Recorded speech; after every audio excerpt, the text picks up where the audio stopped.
We should see how long it really takes for us to go live before we can actually see it. Just I'm curious. Yeah, well, it is live now. I believe it is live. I'm like waving and nobody can see me waving right now. I know, right? Yeah. Yeah. Uh-oh. What's up, peeps? We're live. We are going to be showing you our face in just a second. I got the notification on LinkedIn, so that's working. Yep. So if you can hear this in your ears, just hit that heart button, hit that thumbs up button. We are going live in 3, 2, 1. Hello. Oh, we both the jazz heads. We should have done like a heart for I know, right? Like Day edition. yes. Hello, and welcome to another episode of the Accountability Success Circle Quickie. This is Quickie number 17. We are and busting these out. It's so crazy. Right? That's what she said. We're just busting them out. Ah. One quickie at a time. I was in Australia last week, so we didn't have one. So if you missed us, here we are. And in the theme of Valentine's Day, we are talking about love languages and how it pertains to communication.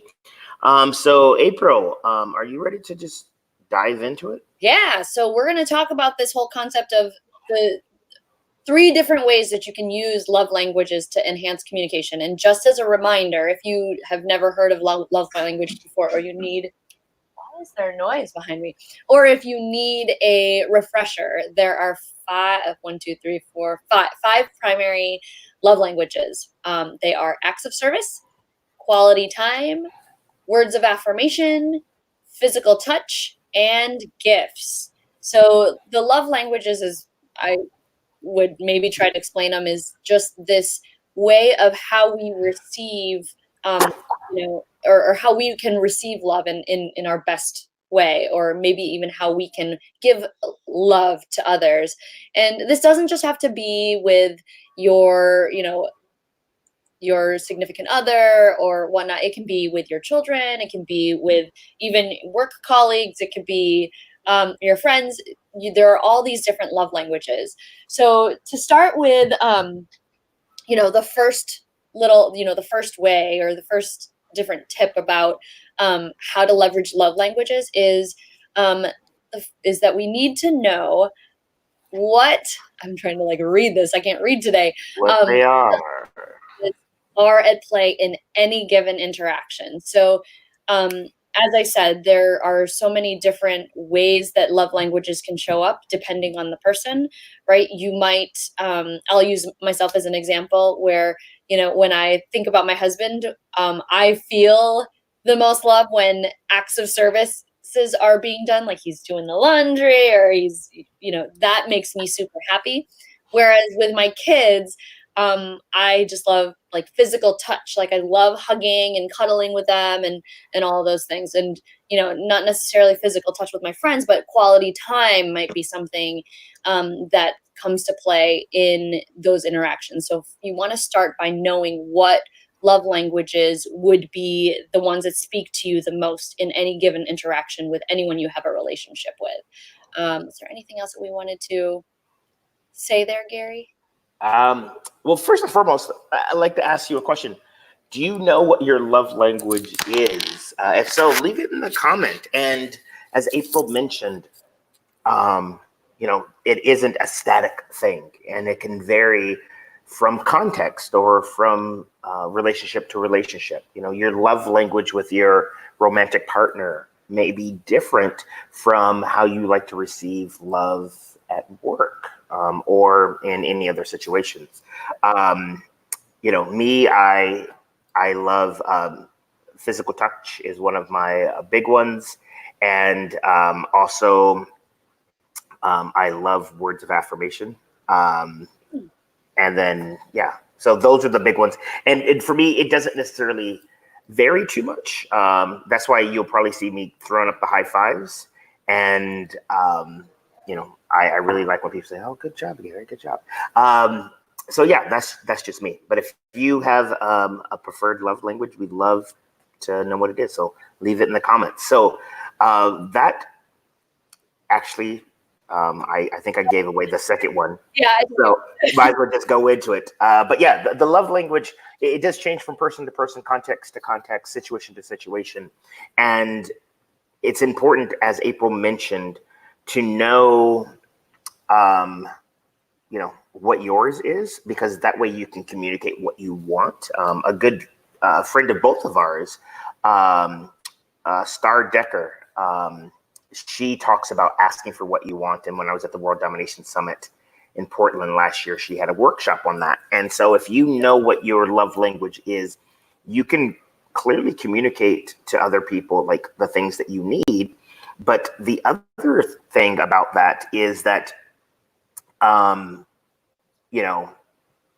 as April mentioned, this can vary from not just context, but person to person. April talked about how it's different for her husband and her child.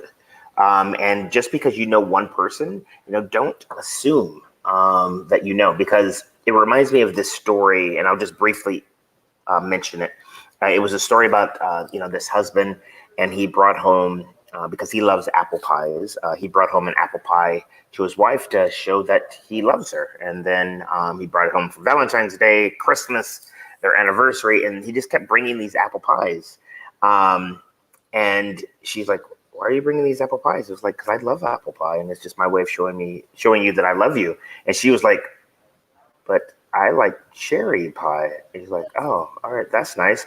But he kept bringing apple pie after apple pie, and he was surprised when she left him, because after a while she's like, "Listen, I love cherry pie, and that's how I show love."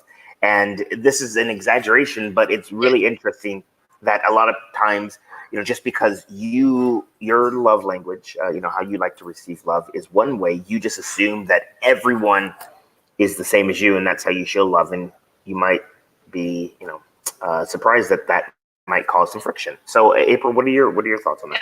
Yeah, I agree. I mean, so just to kind of sum up these 2 points that we're talking about, right? You know that you need to know your love language. You need to also know that your love language can change from person to person and who you're interacting with. But then you also have to know the love language of that person that you're interacting with, because if you are trying to communicate, it's like talking in two different languages, right? Like you wouldn't be able to understand or, come together and make sense of whatever communication you're having if you're speaking in two different languages. So if I know that, acts of service is important to me, and I assume that my husband's, acts of service would work for him, I could just be like, I'm doing all these things, and he would potentially not place any value on that, or at least as much value as I would put into it. And same thing for friends. I think in the past, I used to be the type of person who would always like want to give and give and give to people, or make sure that we're, spending quality time.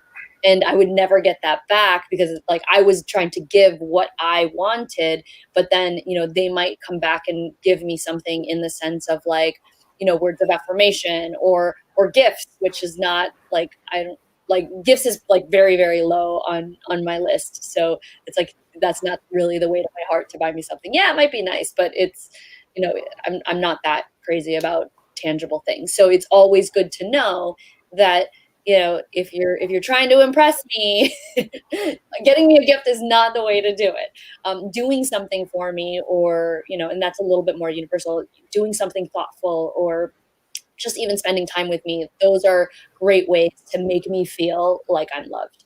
So, and you guys might be different, but that's just an example, right? Cool. We go on. So we should number 3. Yeah. And when you know your language and someone else's love language, it helps you to be intentional with communication. And this is a good one for people that have teams or leaders, because I remember when I was on a team, and every time someone did something good, they just gave them a gift, essentially. They gave them Amex gift cards, or Amex gift points. And some people liked it, and other people, they're like, all right, it is what it is. But other people didn't feel valued, and in my opinion, I felt like sometimes it caused even more tension because they're not, feeling loved. And so, if you know how someone, what their love language is, this is a great way to, congratulate them, to make them feel great.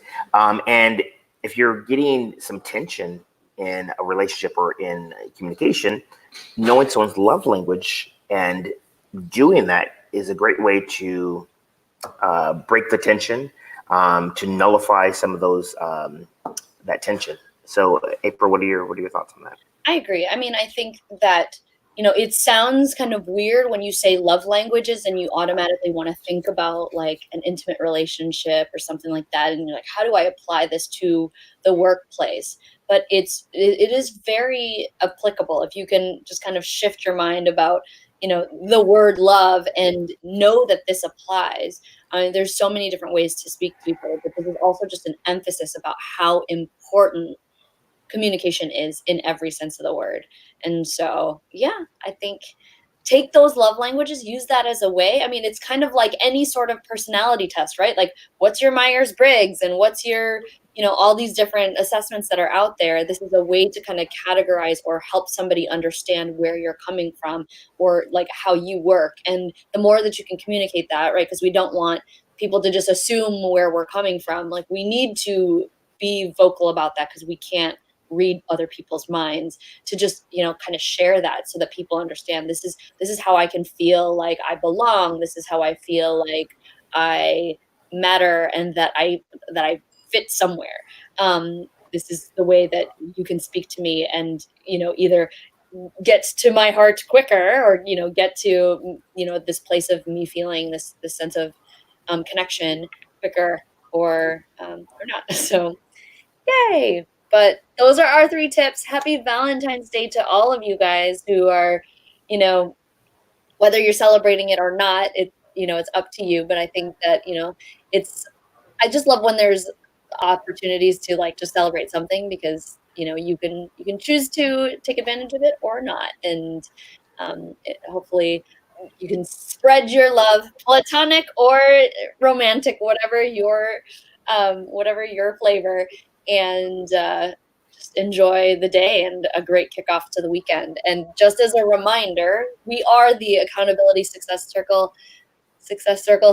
Team leads, and we are a awesome community that focuses on real connection and networking and accountability to our specific personal and professional goals. And our focus is really living a truly passion-filled, meaningful, and fun life.